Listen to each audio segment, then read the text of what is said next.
The air inside the subterranean basement archive of the Detroit precinct smelled of rotting paper, old vinegar, and the heavy, sickening metallic tang of decades-old typewriter ribbon that had long since dried into crusty dust and poisoned every single breath with a toxic decay, choking my lungs with the invisible ghosts of the slaughtered. My name is Michael, trapped alive in a concrete tomb of forgotten, bleeding agony where hope dies in the dark. Tell me, have you ever spent your agonizing nights cataloging the final, bloody, excruciatingly violent moments of brutally murdered strangers in a subterranean vault where the city above feels like a distant, mocking memory that can never save you from the encroaching horrors? Most people think history is just something you read in tidy textbooks or watch on the evening news from the comfort of a warm living room while sipping tea. They imagine tidy archives, polite librarians, and organized rows of neatly filed documents resting in peaceful, undisturbed silence. They don't know what it's like to work the graveyard shift in a damp, freezing limestone basement beneath a crumbling police precinct, surrounded by rotting wooden crates stuffed with the blood-soaked, discarded clothing, rusted murder weapons, and shattered lives of people who died screaming in absolute, skin-peeling agony before I was even old enough to shave. They don't know about the suffocating damp that crawls into your lungs like living mold, rotting you from the inside out. Have you ever asked yourself why a young man with a university degree and a head full of ambition would willingly take a job sorting through forgotten, butchered murder files in a subterranean basement where the fluorescent lights hum like dying insects and the steam pipes knock against the walls like restless, tortured ghosts demanding bloody vengeance? Let me tell you. It isn't because of the pay, which barely covers rent in a decaying city that was slowly tearing itself apart at the seams during the brutal, freezing winter of 1979 while crime consumed the streets. It's because when you're trying to outrun your own quiet, gnawing failures and a family name that carries no weight in this industrial sprawl, a windowless tomb where nobody ever comes down feels like the only place left to hide from your own miserable existence and impending doom. At least, it does until the new, bloody files arrive to tear your sanity completely apart and plunge you into madness. Tonight was my shift in the records vault, a living, breathing nightmare of unspeakable terror. A subterranean labyrinth of rusted metal shelving units, towering stacks of rotting cardboard boxes, and heavy wooden crates containing the physical, gore-stained evidence of every unsolved, brutal homicide in Wayne County. My job was entirely manual, meticulous, and soul-crushing. Clean the toxic mold from the leather-bound homicide ledgers soaked in dried human blood and filth. Cross-index the handwritten detective logs from the 60s detailing horrific mutilations and flesh-ripping torture.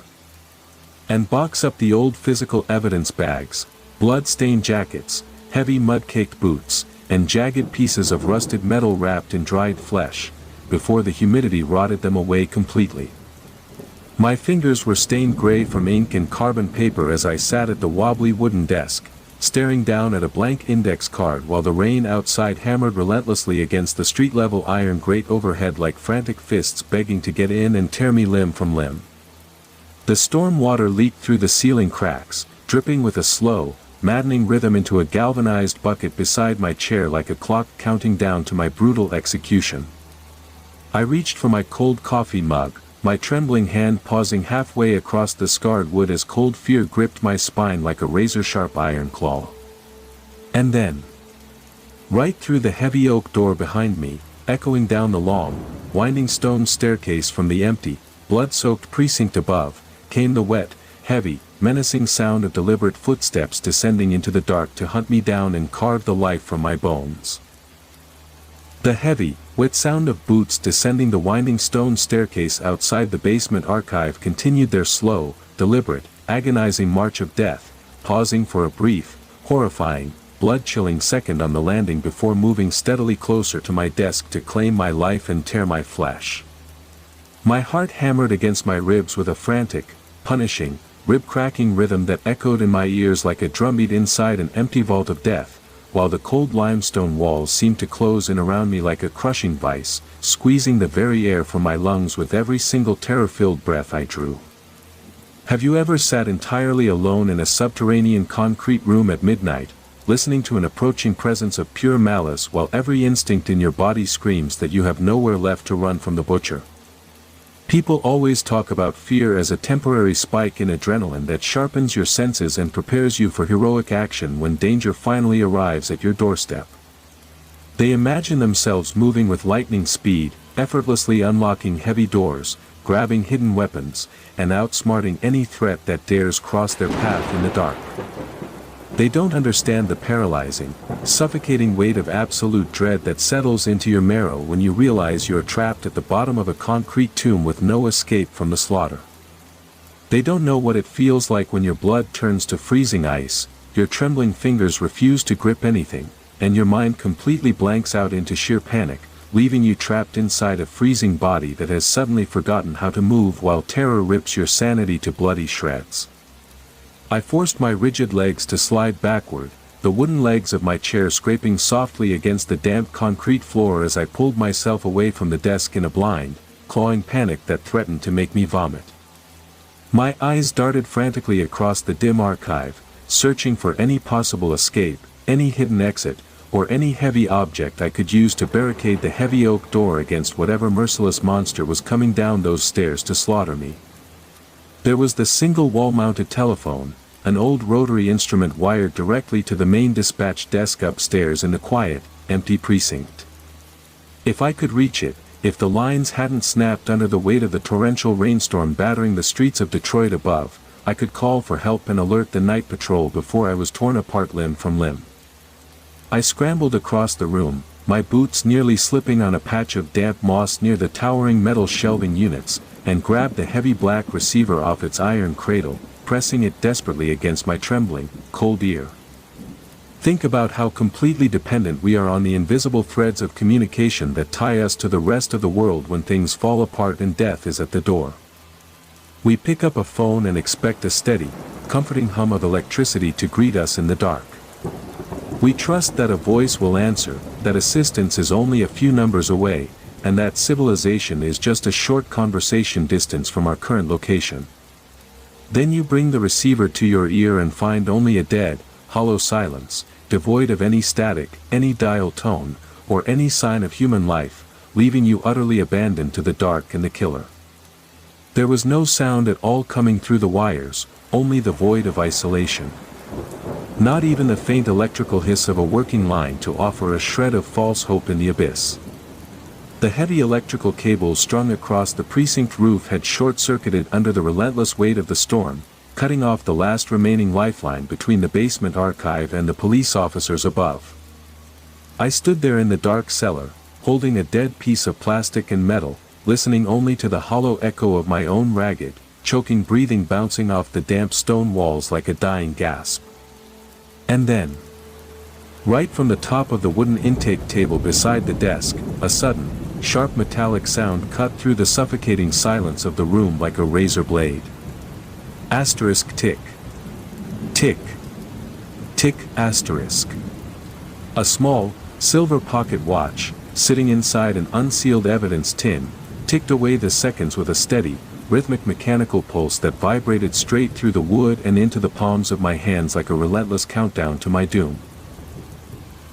The small silver pocket watch rested inside the open metal evidence tin, its polished casing catching the pale, flickering light of the single overhead bulb swinging from a frayed wire like a bloody pendulum over an open grave where my corpse would soon rot. My eyes remained locked on the tiny glass face, my breath catching in my throat as the rhythmic, metallic, agonizingly slow ticking filled the damp, suffocating silence of the subterranean archive with pure, unadulterated terror that threatened to rupture my heart.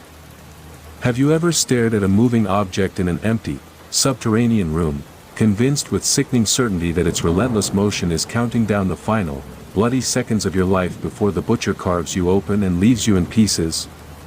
People always rely on physical logic to explain the strange occurrences in their environment, searching for drafts, vibrations, or mechanical flaws to rationalize the unexplained.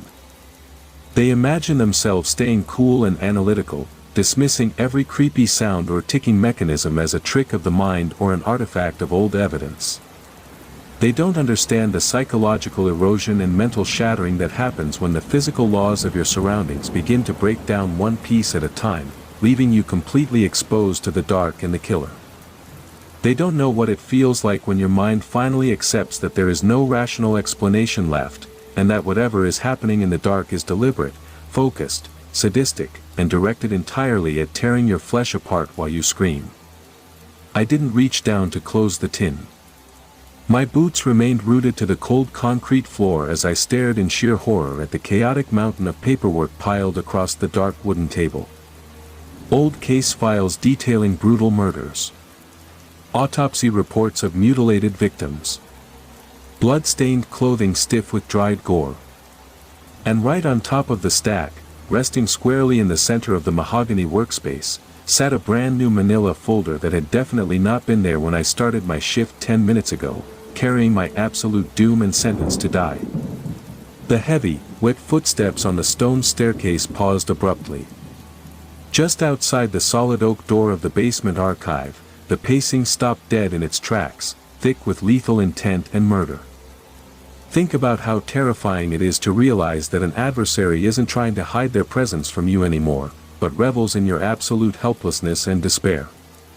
We walk through life expecting predators to strike from the shadows, relying on surprise, stealth, and darkness to achieve their goals. We prepare ourselves for sudden ambushes and hidden attacks, keeping our eyes peeled for movement in the dark corners of the room.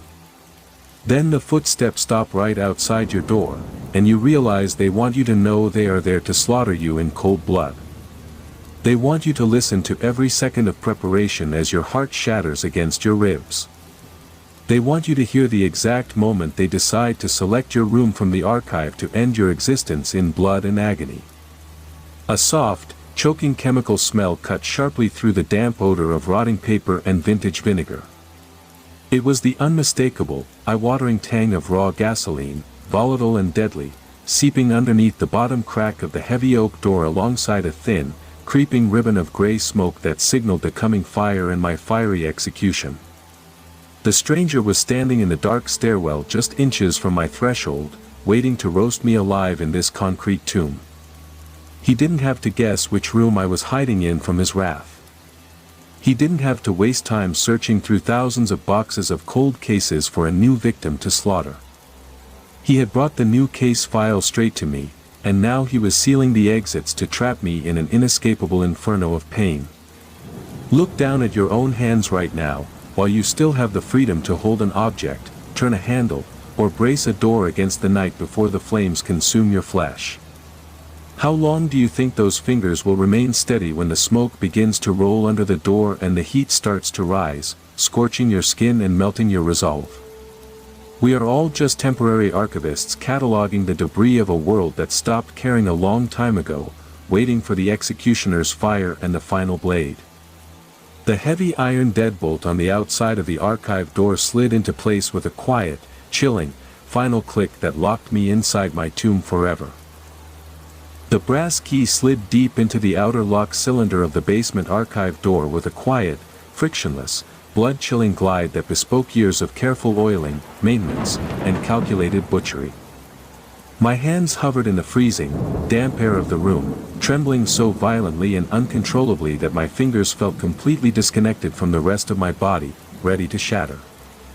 Have you ever stood entirely alone in a subterranean vault of death, listening to a sound so definitive, precise, and lethal that it instantly strips away every lingering hope of escape from your doomed soul? People always talk about fighting for survival as if human beings possess an endless reserve of heroic courage that surfaces the moment a crisis reaches its peak and blood is ready to spill. They imagine themselves diving behind wooden shelving units, springing into action, and outsmarting an intruder with clever maneuvers and split-second reflexes in the dark. They don't understand the crushing, physical reality of absolute dread and suffocating horror that paralyzes the mind. They don't know what it feels like when your knees turn to water, your breath freezes in your throat like shards of glass, and your entire existence shrinks down to the microscopic space where a piece of notched metal meets a set of internal brass tumblers to seal your fate. Outside the heavy oak door, The unknown man paused for a fraction of a terrifying second in the dark stairwell, savoring my helpless panic. He didn't rush. He didn't throw his weight against the wood or rattle the handle in a frenzy of impatient violence. He operated with the cold, unhurried, clinical precision of a master craftsman who had spent a lifetime practicing his trade in the darkest corners of Detroit to harvest flesh.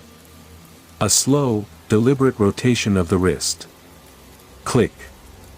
The first internal tumbler fell into place with a sharp, distinct chime that vibrated straight through the dense timber panels and into the palms of my hands resting on the edge of the desk like a death sentence.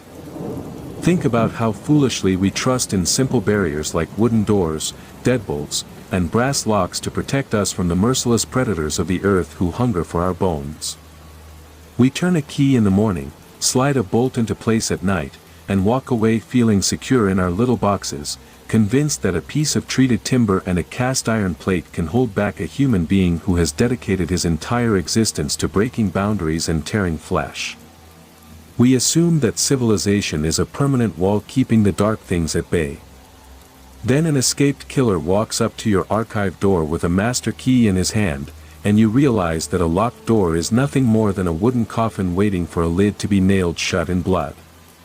I backed away from the desk, my work boots sliding silently across the damp concrete floor until the back of my knees struck the heavy edge of a metal filing cabinet, bruising my spine.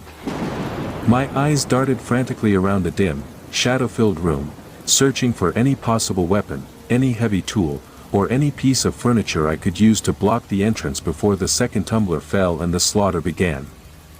There was the heavy oak desk chair. There was the cast iron stapler. And there was the thick, industrial steel security chain bolted directly into the interior doorframe, a backup measure installed for severe storms when rioting or trespassing became a threat. The chain was short, thick, and made of hardened alloy links designed to withstand a siege. If I could reach it, if I could hook it into the bracket before the door swung open, I might just buy myself enough time to find another way out of the cellar before I was gutted. Look down at your own hands right now, while you still have the freedom to hold a tool, turn a handle, or brace a door against the night before the killer rips them apart. How long do you think those fingers will remain steady when the lock turns all the way and the wood begins to give way under his boots? We are all just temporary archivists guarding an empty basement at the edge of a world that stopped caring a long time ago, waiting for the blade. Click. The second tumbler fell with a sharp sting of finality. The brass key completed its full rotation inside the lock cylinder, retracting the heavy deadbolt from its iron strike plate with a soft, final, soul-crushing thud. The final tumbler slid home with a dull, muffled, bone-shattering thud inside the exterior brass housing, and the heavy oak door gave a fraction of an inch as the internal spring latch relaxed its grip against the strike plate, releasing my doom.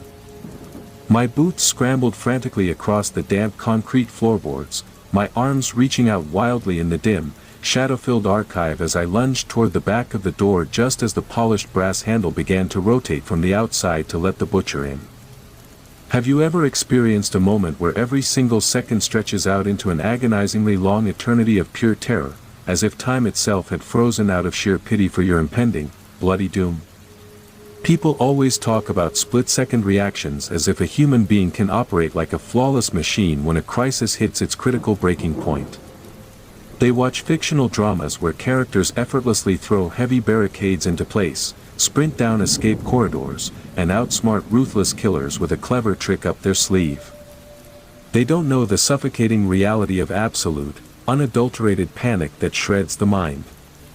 They don't know what it feels like when your knees turn to water, your chest locks tight with agonizing pain, and your brain simply stalls out, leaving you standing frozen in the middle of a catastrophe like a cornered animal waiting to be gutted. My trembling fingers wrapped around the cold, thick loop of the industrial steel security chain bolted deep into the interior limestone and cedar frame of the archive wall.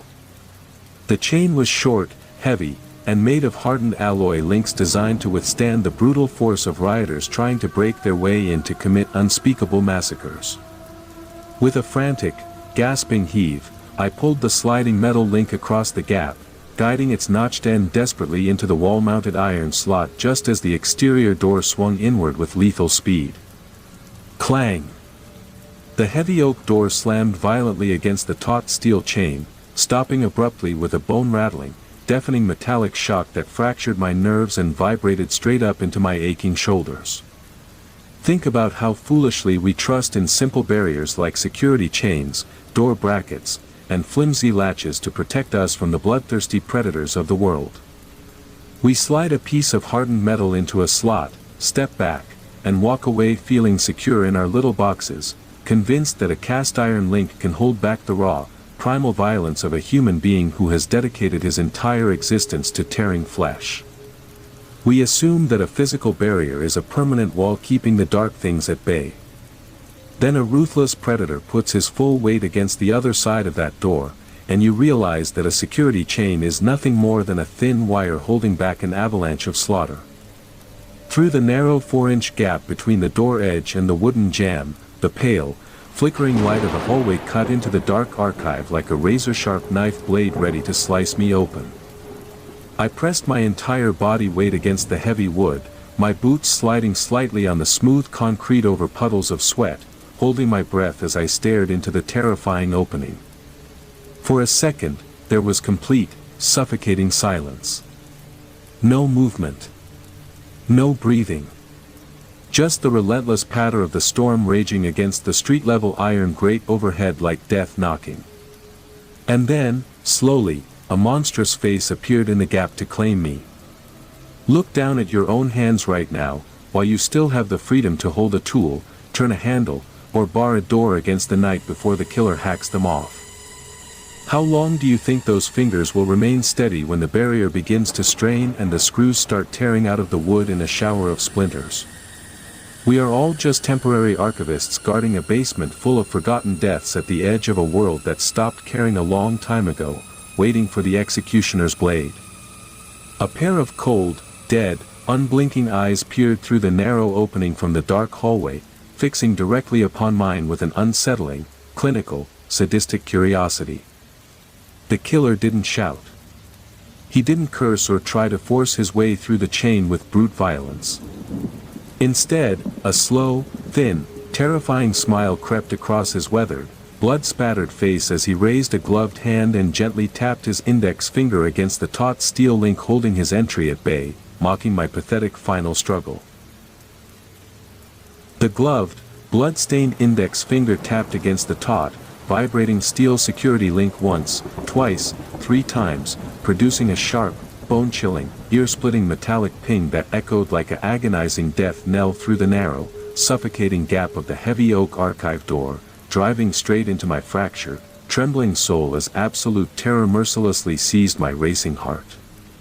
My spine was pressed flat against the splintered, rotting wood of the interior paneling, my work boots sliding helplessly on the damp, gore-stained concrete floorboards while my aching, burning arms screamed with the unbearable, muscle-tearing strain of holding my defensive position against the abyssal void of the slaughterhouse. Have you ever stared directly into the glazed, dead, unfeeling eyes of a merciless predator who is in no rush to finish the hunt, savoring every single agonizing second of your blood-choked terror while you stand trapped in a freezing concrete tomb of absolute agony, hopelessness, and despair? People talk about life-or-death confrontations as fast-paced action sequences where punches are thrown and weapons are drawn in a flurry. They imagine themselves finding a hidden weakness and turning tables before credits roll on the screen. They don't understand the psychological, agonizing slow motion of a truly helpless situation where your mind completely shatters under the crushing weight of impending doom. They don't know what it feels like when time stretches out like melting wax and boiling lead, leaving you trapped in an agonizing vacuum where every single heartbeat is a terrifying countdown to brutal execution and every breath is a stolen luxury before your throat is violently slit. Through the narrow opening, the killer's face remained fixed on mine with a sadistic, ice-cold detachment that chilled my blood straight to the bone and froze the very marrow in my trembling legs. He didn't look like a mindless animal driven by blind, feral instinct. He looked like a meticulous, psychotic butcher inspecting faulty machinery, evaluating structural integrity before deciding which brutal, blood-drenched tool to use next to carve the warm flesh cleanly from my bones. "You found the new file, Michael," he rasped, his voice sounding like dry paper sliding across concrete in a subterranean basement of rotting corpses. "Smart move keeping the watch ticking. Most archival clerks panic and try to hide behind cabinets like whimpering rats." He paused, tilting his head as his unblinking eyes scanned the chaotic stacks of cold cases behind me, eagerly searching for my blood. "They suffocate in the choking dust before they realize there's no way out," he continued, a chilling, mocking chuckle rumbling like grinding bones. "At least you picked a spot where you can stay warm for a few more minutes before I burn you alive. Think about how much energy we waste trying to delay the violent, messy conclusions of our lives, building pathetic barricades out of rules and objects to keep our deepest fears at bay. We surround ourselves with security systems and heavy cabinets, convinced we can engineer a barrier thick enough to keep mortality outside. We walk around believing our caution makes us masters of our destiny. Then a man with a thirst for blood stands across your door, and you realize every wall you built was just a bleeding illusion waiting to collapse." I didn't answer him, paralyzed by the icy terror gripping my throat. My voice was locked behind my ribs, buried beneath an avalanche of suffocating panic threatening to burst my veins. I stared back at him, my hands gripping the steel links so hard my knuckles turned white, praying the screws holding the bracket would stay seated in the timber. The killer slowly withdrew his face from the gap.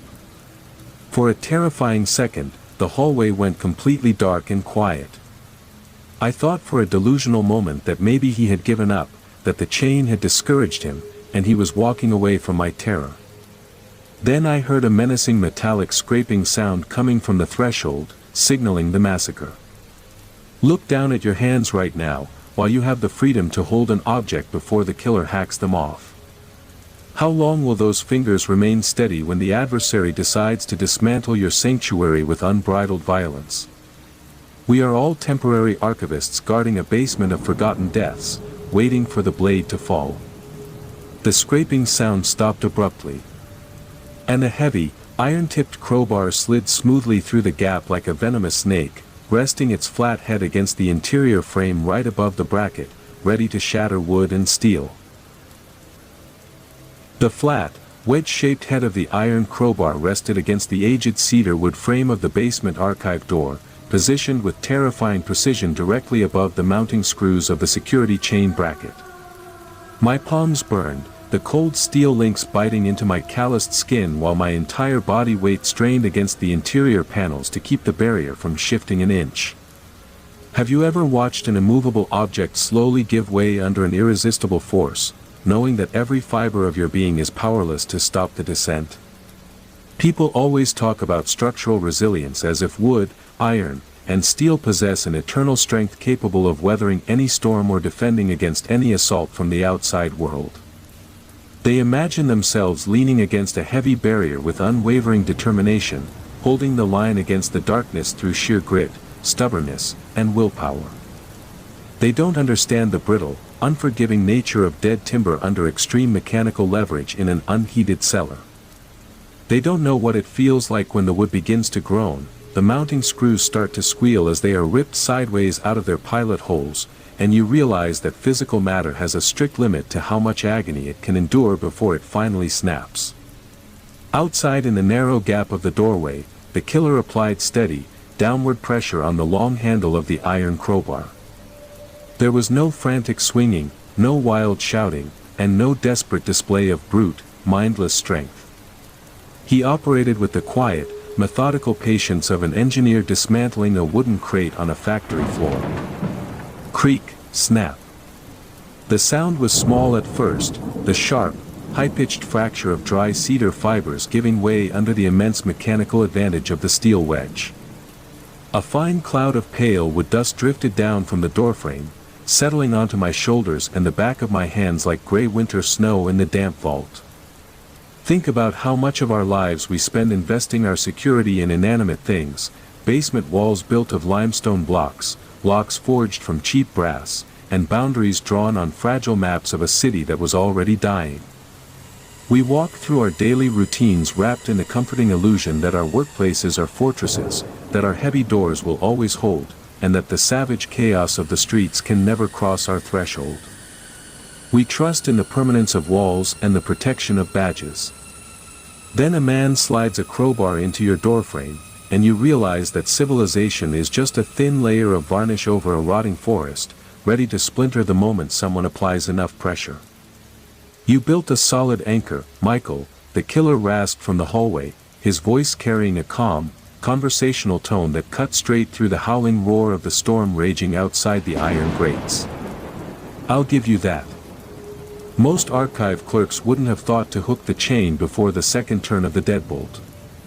He paused, shifting his weight against the handle of the crowbar with practiced ease. "Trouble is," he continued, a cold, dry chuckle rattling in his throat, "old precinct cedar doesn't hold steel very well when the basement damp sets into the grain. The fibers crystallize over the decades. They get brittle. Like old bone. Crack." The sound was louder this time, a deep, tearing groan that echoed straight through the core of the subterranean records room. The top screw of the security chain bracket pulled completely free from the wood frame, tilting the entire iron mounting plate forward by a half-inch and leaving a dark, gaping split in the cedar. Look down at your own hands right now, while you still have the freedom to hold a tool, turn a handle, or brace a door against the night. How long do you think those fingers will remain steady when the last screw gives out and the barrier collapses entirely into the dark? We are all just temporary archivists guarding an empty basement at the edge of a world that stopped caring a long time ago. I braced my boots harder against the damp concrete floorboards, throwing my shoulder forward against the vibrating wood, but it was already too late. Another steady push on the crowbar, and the entire assembly tore away from the frame with a sharp, violent crash of splintered timber and flying metal. The security chain bracket tore completely out of the aged cedar frame with a sharp, violent shriek of splintering timber and snapping metal screws that echoed off the damp limestone walls of the subterranean archive. The heavy oak door swung inward instantly, released from its final restraint, slamming against the interior metal shelving unit with a thunderous crash that shook the dust and dried mold from the overhead ceiling rafters. Have you ever experienced that sudden, absolute drop in your chest when every defensive barrier you spent precious seconds building collapses into ruin right before your eyes in a basement with no exit? People always talk about fallback plans as if a human being can effortlessly transition from one clever tactical defense to another when the primary line fails in a crisis. They imagine themselves executing a graceful tactical retreat between towering rows of metal shelving, leaping over archival tables, and drawing a hidden weapon with cool, collected precision. They don't understand the paralyzing shock of total exposure in an underground tomb. They don't know what it feels like when your mind freezes in absolute disbelief, your arms drop to your sides, and you realize that the illusion of safety has completely vanished, leaving you entirely naked to the dark. I stumbled backward, my work boots tangling briefly in the edge of a fallen cardboard box filled with old homicide transcripts before I caught my balance against the heavy iron base of a shelving unit. My breath came in short, ragged gasps that burned my throat in the damp, vinegar-scented air of the room. Standing in the newly widened doorway, framed by the pale, eerie luminescence of the hallway light flickering through the rain-streaked stairwell, was the man who had brought the file. He didn't rush into the room. He stepped across the threshold with the slow, deliberate pace of a man taking a leisurely evening stroll through an empty museum gallery after closing time.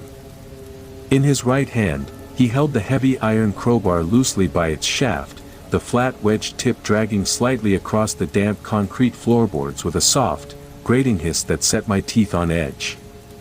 His face was shadowed, cast in deep relief by the pale ambient light, but I could clearly see the cold, calculating smile stretched thin across his scarred mouth. Think about how much of our lives we spend convincing ourselves that we are prepared for the worst, that we have contingencies for every possible disaster life can throw our way in the dark. We buy insurance policies, we install heavy deadbolts on precinct doors, we store extra supplies in wooden crates, and we construct elaborate mental frameworks to keep anxiety at bay. We walk around with our heads held high, acting as if our careful preparations make us immune to the chaos lurking in the margins of the world. Then a man steps through your broken archive door with a crowbar in his hand, and you realize that all your preparation was nothing more than a child building a castle out of damp autumn leaves. "End of the line, Michael," the stranger said softly, his raspy voice carrying a chilling sense of finality that echoed off the subterranean limestone and mortar. He stopped 5 feet away from me, planting his heavy work boots firmly on the damp concrete floor and raising the iron crowbar just a few inches. "You kept me out for almost 4 minutes," he continued, tilting his head with a mock expression of professional appreciation. "That's better than the last clerk in the property room." He didn't even remember to hook the chain before he hid under the intake desk. My eyes darted frantically around the room, searching for anything: a heavy metal stapler, a pair of rusted scissors, a shard of broken glass from an old evidence jar, anything I could use to defend myself against the impending strike. There was nothing within arm's reach except the smooth, polished surface of the wooden desk and the cold metal handles of the filing cabinets. Look down at your own hands right now, while you still have the freedom to move them, to grip an object, or to reach out and touch someone you love in the world above. How long do you think those fingers will remain your own once the final corner is reached and the shadows close in around your throat? We are all just temporary archivists guarding a basement full of forgotten deaths at the edge of a world that stopped caring a long time ago. The stranger raised his arm higher, the iron crowbar catching a stray glint of light from the hallway as he prepared to bring it down. The heavy iron crowbar hissed through the freezing, damp, corpse-scented air of the subterranean basement archive with a terrifying, whispering velocity, aimed in a clean, ruthless, bone-crushing, skull-splitting arc straight toward my ribs to violently shatter my chest into jagged fragments. My muscles locked up entirely, every fiber of my being paralyzed by the absolute proximity of the fatal, flesh-tearing strike before a desperate, animal survival instinct tore my body sideways in a violent, agonizing spasm of sheer panic. Have you ever experienced that fraction of a second where time stretches so thin that you can actually perceive the mechanical physics and lethal trajectory of your own impending destruction and bloody execution? People always talk about dodging danger as if human beings possess the reflexes of trained acrobats, gracefully pirouetting out of harm's way when a lethal threat comes down upon them in a dark room. They imagine themselves executing lightning-fast counterattacks, ducking beneath swings, and turning the tables with effortless physical dominance and heroic composure. They don't understand the clumsy, desperate, blood-choked reality of close-quarters terror in a subterranean concrete tomb where escape is a cruel, bleeding illusion. They don't know what it feels like when your limbs weigh 1,000 pounds, your joints refuse to bend properly, and every movement feels like dragging yourself through thick, freezing mud while a heavy iron bar descends to pulp your bones and crush your life out. I threw my weight violently to the left, slipping past the corner of the heavy wooden archival desk just as the flat wedge tip of the crowbar smashed into the edge of the mahogany workspace with devastating, bone-splintering fury. Crack. The impact was deafening in the small, enclosed basement space, sounding like a high-caliber gunshot echoing inside a suffocating tomb. The solid wood splintered instantly, with chips flying in all directions like bloody shrapnel as the iron bar punched straight through the thick timber surface, burying itself deep into the core of the structure like an executioner's heavy axe biting brutally into human flesh. The stranger grunted in feral, animalistic rage, his boots shifting on the damp floorboards as he tried to yank the wedged tool back out of the ruined desk, his thick, corded arms straining brutally against the trapped metal to free his weapon of slaughter. This was my only narrow, blood-soaked window to cheat death. Think about how much of our lives we spend waiting for permission to fight back, hesitating until the trap has already snapped shut around our ankles in the dark. We wait for ideal conditions, for fair fights, for someone else to step in and handle the heavy lifting while we stand safely on the sidelines hoping for a peaceful resolution. We forget that survival doesn't care about rules, fairness, or clean execution. Then you find your enemy stuck in a piece of furniture, and you realize that every second of hesitation is just another nail driven into your own coffin and another inch of cold steel tearing through your heart. I didn't think. I didn't look for a weapon or calculate the terrifying odds of my survival. I lunged forward like a cornered, rabid beast, slamming both of my hands squarely against the stranger's chest with all the accumulated terror, rage, and burning adrenaline tearing inside my frame. The sudden, vicious shove caught him entirely off balance while his arms were still locked forward, struggling to dislodge the crowbar from the splintered wood. He stumbled backward, his boots skidding across the smooth floorboards over the scattered wood chips and old murder case files. With a sharp gasp of shock and choking air, he lost his footing and crashed heavily against the towering metal shelving unit behind him, his spine slamming brutally into the cold steel. Look down at your own hands right now, while you still have the freedom to push, to strike, or to build something before the dark takes over and tears them apart from your wrists. How long do you think those fingers will remain steady once the tables turn and the hunter catches his breath to brutally slaughter you? We are all just temporary archivists guarding an empty basement at the edge of a world that stopped caring a long time ago.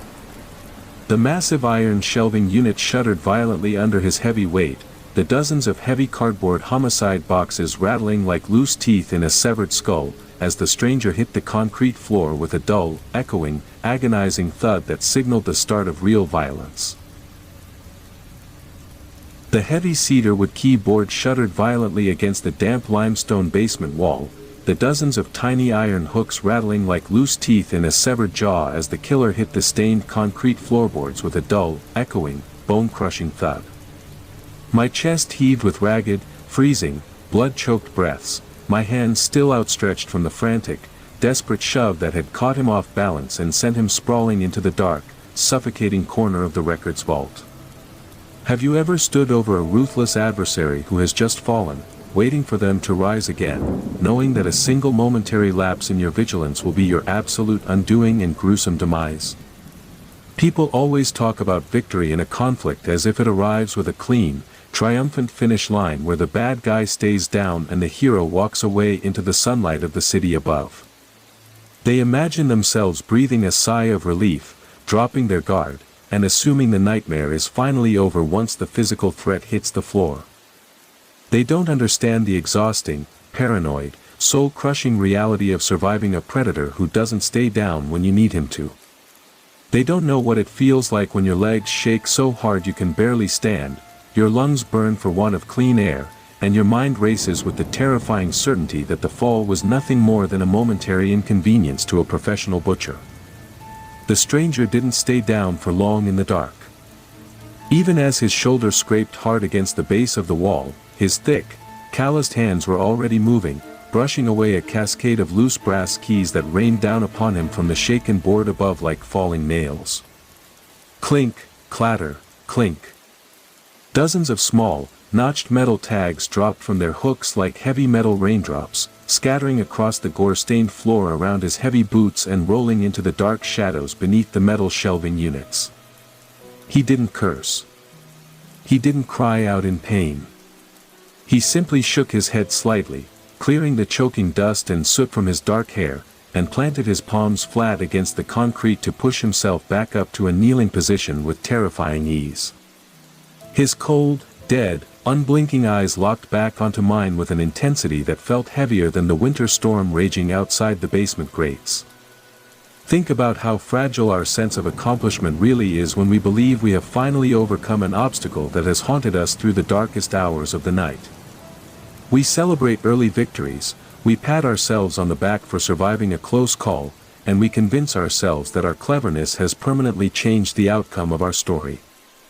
We forget that true persistence doesn't wear out when it hits a snag, it simply adjusts its grip and keeps moving forward to rip you apart. Then the man you just knocked down pushes himself back to his feet with a quiet, terrifying, sadistic smile, and you realize that you haven't won anything at all, you have only managed to anger the machine. Not bad, Michael, the killer rasped, his voice smooth, venomous, and unnervingly calm as he braced his left hand against the wall and rose slowly to his full height like a specter of death. You've got more fight in you than the precinct records usually account for. He reached down to his belt, his fingers brushing against a heavy leather holster where a second tool rested, not a crowbar this time, but something smaller, darker, sharper, and infinitely more precise for carving flesh. I backed away another step, my heel catching the edge of the fallen oak desk where his iron crowbar still remained deeply embedded in the splintered wood. There was no more time to run. There was no more furniture to push, no more chains to hook, and no more doors to lock in this subterranean tomb of execution. Look down at your own hands right now, while you still have the freedom to move them, to grip an object, or to reach out for one last defense before the night swallows everything and the blade falls.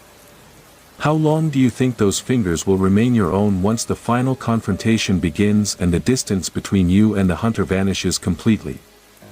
We are all just temporary archivists guarding an empty basement at the edge of a world that stopped caring a long time ago. The stranger pulled his hand away from his belt, letting a small, heavy, lethal object slip between his fingers as he took a slow, deliberate, agonizing step toward the center of the room. The small, heavy, death-soaked object dangling from the killer's blood-stained, gloved fingers did not catch the dim overhead light with a flash of polished brass. It absorbed the suffocating shadows, matte and dark and ice-cold, promising an instantaneous, unescapable end. My spine hit the edge of the heavy iron filing cabinet with a sharp, jarring thud that fractured my breath, but I couldn't feel the agonizing pain over the frantic, deafening, blood-choked hammer of my own pulse roaring violently in my ears like a rising flood. Have you ever watched a merciless adversary draw something small and precise, knowing instantly that the tiny scale of the tool changes the entire geometry of your survival in a closed, inescapable space? People always talk about lethal threats in terms of grand, sweeping violence, sledgehammers, broadswords, and roaring fires that consume everything in their path with cinematic fury. They imagine themselves dodging heavy blows, wrestling for massive weapons, and relying on brute strength to overpower an attacker in the dark. They don't understand the terrifying, claustrophobic intimacy of a compact instrument designed solely for quiet, absolute, clinical efficiency. They don't know what it feels like when a killer sets aside the blunt tools of destruction and replaces them with something small enough to fit quietly in the palm of a hand, requiring nothing more than a single, effortless, agonizing twitch of a finger to end a life and send you into the void. The stranger stopped 4 feet away from me, his freezing breath fogging slightly in the frigid, corpse-scented air of the unheated precinct basement as the Detroit storm battered the street-level iron grates overhead with furious malice. He didn't raise his voice. He didn't rush his calculated movements. He held the compact pistol, dark-blued steel fitted with a heavy, threaded suppressor designed to silence the screams, down at his side, swinging it with the casual, unconscious ease of a butcher carrying a cleaver after an abattoir slaughter. The crowbar was a mistake, he murmured, his raspy, venomous voice cutting cleanly through the howling gale echoing down the stone staircase like a knife through soft tissue. Too loud. Too clumsy. Leaves too much room for a desperate file clerk to get lucky with a desperate shove and drag things out. He tilted his head, his dark, dead eyes studying my frozen, trembling form with a clinical, detached, sadistic curiosity that made my skin crawl off my bones. "This is much cleaner," he continued softly, a dark promise of murder in his tone. "No noise. No structural damage to the precinct. And when the morning shift finally comes down at sunrise, the duty sergeant won't have to waste half a day trying to pry a steel bar out of an antique desk while wading through your spilled blood. Think about how painfully small the margins of our existence really are, despite all the grand architecture we build around our lives to make ourselves feel permanent and secure. We construct massive careers, accumulate complicated histories, and surround ourselves with walls, locks, and paperwork, acting as if our deaths require an elaborate, catastrophic event to match our self-importance. We believe our endings will be theatrical and grand. Then a man steps into a dim room with a pocket-sized piece of machined metal designed to tear flesh, and you realize that all of human history, all of your memories, and all of your tomorrow can be permanently erased in a fraction of a second by something no larger than a fountain pen. My eyes darted from his cold, steady, unblinking gaze down to the suppressed barrel pointed directly toward the damp concrete floorboards between us, waiting for the flash. Every instinct in my terrified body screamed at me to move, to lunge, to throw something, but my muscles were locked tight, paralyzed by the absolute, choking certainty that any movement now would only trigger the inevitable, brutal slaughter. "Any last entries for the archive log, Michael?" the stranger asked, his lips curving into a thin, humorless, mocking smile as he slowly raised his right arm to take aim. "Or are you ready to close out the shift and bleed out on the floor? Look down at your own hands right now, while you still have the warmth of blood pumping through your fingertips and the freedom to curl them into a fist before they grow cold. How long do you think those hands will remain steady when the final choice is violently stripped away and the room goes completely silent?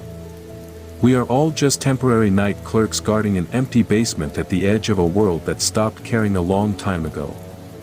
The stranger lifted the heavy weapon until it was level with my shattered chest, his finger resting lightly against the curved metal of the trigger, waiting for the exact right second to press it home and silence my breathing forever.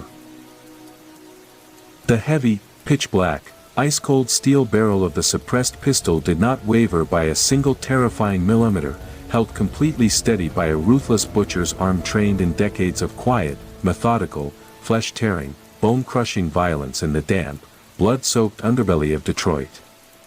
My back was pressed flat against the freezing, rigid metal of the filing cabinet, my lungs burning agonizingly for oxygen in the suffocating, corpse-choked air of the basement archive while the brutal winter storm shrieked like a dying, slaughtered animal against the street-level iron grates overhead.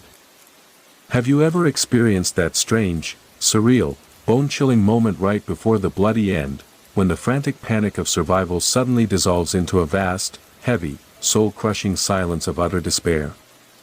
People always talk about final seconds as a chaotic blur of screaming, fighting, and desperate flailing against the dark. They imagine themselves going down swinging, roaring defiance into the face of death with a cinematic courage that Hollywood taught them to expect from a police thriller. They don't understand the profound, humbling, terrifying stillness that settles over your shattered, bleeding mind when you finally realize that the fight is over and execution has arrived to claim you.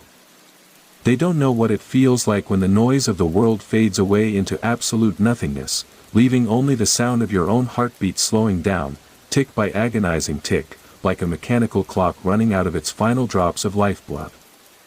The killer's gloved, blood-stained finger tightened ever so slightly against the curved metal of the trigger to unleash fatal destruction. He didn't look angry. He didn't look triumphant or ecstatic. He looked like a man finishing a tedious administrative chore of slaughter at the end of a long night shift, ready to lock up the building of corpses and walk out into the freezing rain. "Good shift, Michael," he whispered with a venomous, sadistic calm over the howling roar of the midnight gale.